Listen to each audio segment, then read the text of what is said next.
News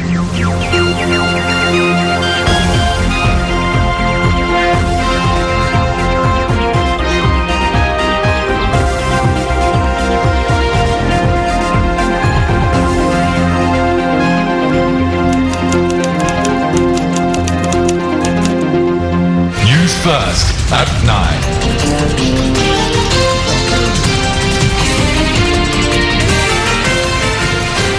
Well, a very good evening to you. Welcome to your primetime news bulletin, coming to you live here on MTV Sports and Shakti TV from our News First Centre here in Colombo. I'm Shaheen Jurangpati. And I'm Nushin Arefadib. Well, 8 vehicles were damaged early today in a clash involving supporters of 2 political factions in Dimula Patana, Noor area. But those stories coming on later on in the news. But before that, here's a look at your headlines. Headlines on News First at 9. Minister of External Affairs J.L. Peiris meets with the Indian Prime Minister. Nothing is expected from the people in return for taking the country towards development. A statement from President Mahinda Rajapaksa. An 8-year-old girl is raped and murdered in Allagama Diyathalawa. Train accident in Bihar, India leaves 37 dead. News First at 9. Well, now getting on to those stories in detail. 8 vehicles have been damaged following a clash between supporters of 2 political parties in Dimulapatana, Noor area. Acting police media spokesperson SSP Ajit Rona said that the clash had taken place at 4 this afternoon. Now, the acting police media spokesperson said that the vehicles were severely damaged.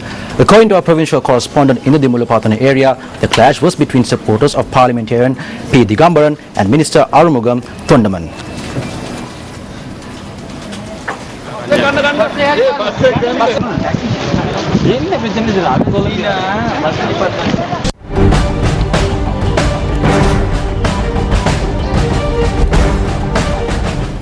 Well, President Mahinda Rajapaksa declared open the second phase of the park development program adjacent to Lake Gregory in Noor earlier today.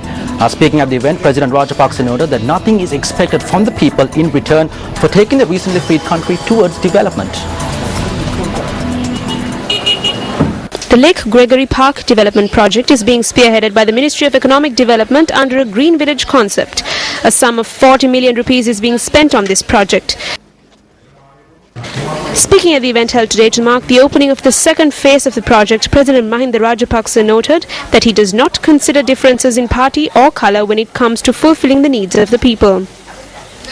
The President had also noted that if there are problems, he is always prepared to solve them through discussions, and added that domestic problems cannot be solved by taking them abroad.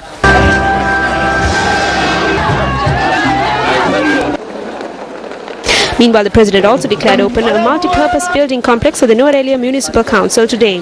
A sum of 10.4 million rupees has been spent on the construction of this building, which is complete with all modern facilities. First at 9. Well, Minister of External Affairs Professor J.L. Peiris called on Indian Prime Minister Dr. Manmohan Singh in New Delhi today and handed over a letter of invitation from President Mahinda Rajapaksa for Dr. Singh to participate in the upcoming Commonwealth Heads of Government meeting to be held in Colombo this November. Issuing a communique, the Sri Lankan High Commission in New Delhi said that Prime Minister Singh had requested that Minister Peiris to convey to President Rajapaksa his thanks for deputing Professor Peiris to hand over the letter of invitation to him. Issuing a communique, the Sri Lankan High Commission in New Delhi noted that Minister Peiris informed Prime Minister Singh of recent developments in Sri Lanka, including arrangements that are being made for elections to the Northern Provincial Council on the 21st of September. Describing the process involving the Parliamentary Select Committee and the 13th Amendment to the Constitution, Minister Peiris said that Sri Lanka is in compliance with its obligations and terms of the Indo-Lanka Accord, which includes specific provisions on linguistic and cultural aspects. Professor Peiris had also expressed the view to Prime Minister Singh that the participation of all parties in the PSC process, particularly the Tamil National Alliance, would be useful, and that solutions to matters that pertain to people living in Sri Lanka should be found within Sri Lanka. Well, the communique notes that the Indian Prime Minister and Professor Peiris also discussed matters pertaining to the apprehension of Indian fishermen in Sri Lankan waters.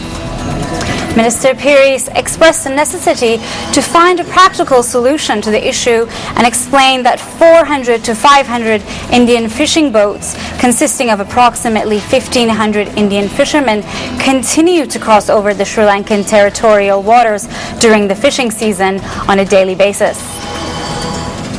Minister Peiris had also noted that a deterrent mechanism would be introduced, whereby fishermen violating territorial waters would be apprehended, produced in court and charged a fine. He added that there is no intention to harass or oppress fishermen or keep them in custody for long periods. Incidentally, speaking to reports in New Delhi yesterday, Minister Peiris expressed the following views. Put in place a procedure that would protect the vital interests of Sri Lankan fishermen in the northern part of the country, because there really is a problem about the numbers of boats that are coming in, the use of nylon nets, bottom trawling. The Sri Lankan High Commission in New Delhi also noted that Minister Peiris held wide-ranging discussion with his counterpart in the government of India, External Affairs Minister Salman Khurshid. Well, the communique issued by the High Commission notes that Minister Khurshid had accepted an invitation by Professor Peiris to visit Sri Lanka this October. Now, in the meantime, the Secretary to the Ministry of Mass Media and Information, Dr. Chaitha Herath, says that all Sri Lankans should be dedicated to the success of the Commonwealth Heads of Government meeting. He made this statement at a conference held today to raise awareness among the media regarding Shogun. ඔබ දන්නවා පොදු රාජ්‍ය මණ්ඩලීය නායක සමුළුවක් මේ කලාපේ. You are aware that a Commonwealth Heads of Government meeting is being held in Asia after 24 years. Today, the leaders of 54 nations across the globe have decided to attend this summit, which is being held in our beautiful island. As one nation, it gives happiness to us all. I propose that, like we cast aside differences of ethnicity, religion, community, political affiliation and geographical location when we won the Cricket World Cup, as one nation, we ask our friends in the media to kindly accept before the world the acceptance that we have received. පිළිගැනීම ලෝකයේ හමුවේ ආදරයෙන් බාර ගන්න කියලා මම අපේ මාධ්‍ය මිත්‍රයන්ගෙන් ඉතාම ඕනකමින් ඉල්ලා හිටිනවා. News First at 9.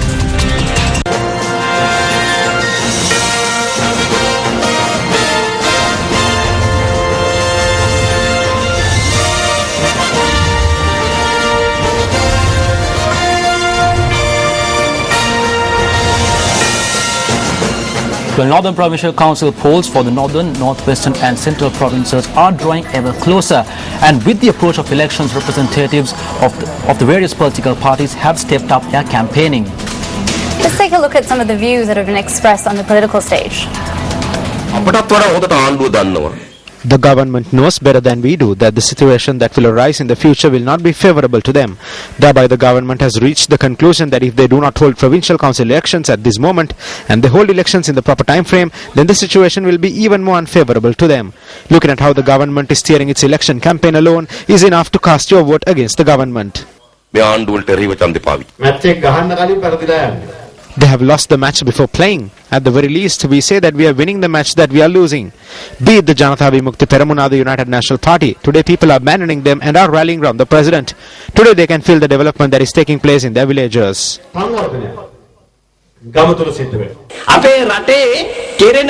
Some of the ploys that are being acted out in our country are being done by politicians. It is the politicians that are engaged in thievery. It is the politicians that are involved in thuggery. It is the politicians that are involved in vulgar acts. If someone is ruining this country, then we are the people who gave them the power to ruin the country. Therefore, we are responsible for the despairing situation that we are in. I am against these numbers, and therefore we are trying to change the preferential voting system. It has been implemented to a certain extent for local government and Pradesh Sabha.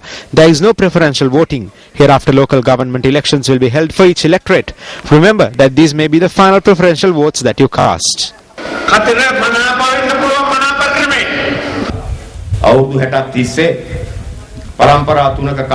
For 60 years or 3 generations, the powerful or 200 to 300 individuals who call themselves powerful have been stockpiling resources, buying luxury homes and vehicles, while the people of this country have lived in a saddening state amid many hardships, unable to bear the cost of living. We can understand what is being said in the eyes of the people. The people's mentality is one of dashed hopes. We are fed up with the people's standard of living.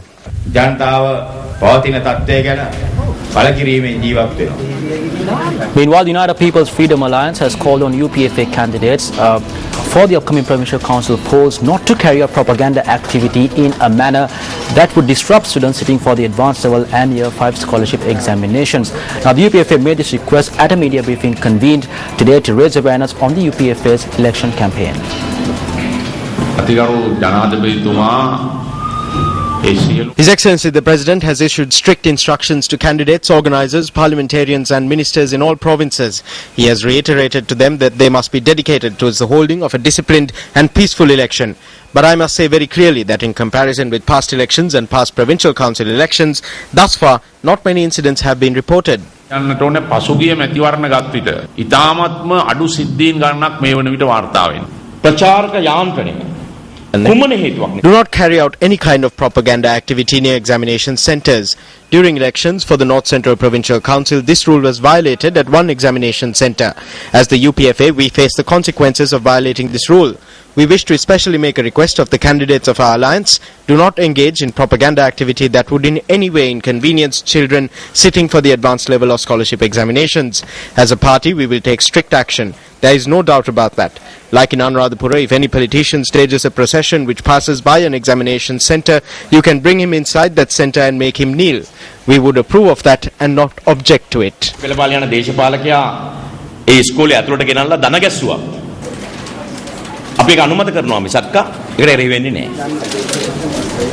Let's take a quick look at the newspaper's cartoon of the day.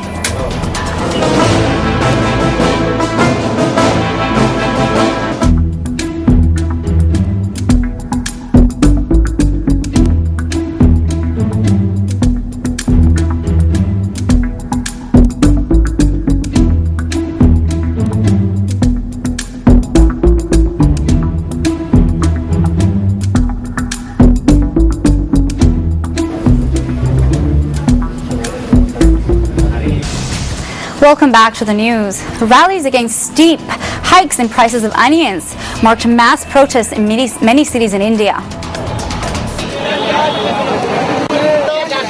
Reuters news agency report that a mass protest was held in Nagpur, the orange city in India's western state of Maharashtra, yesterday.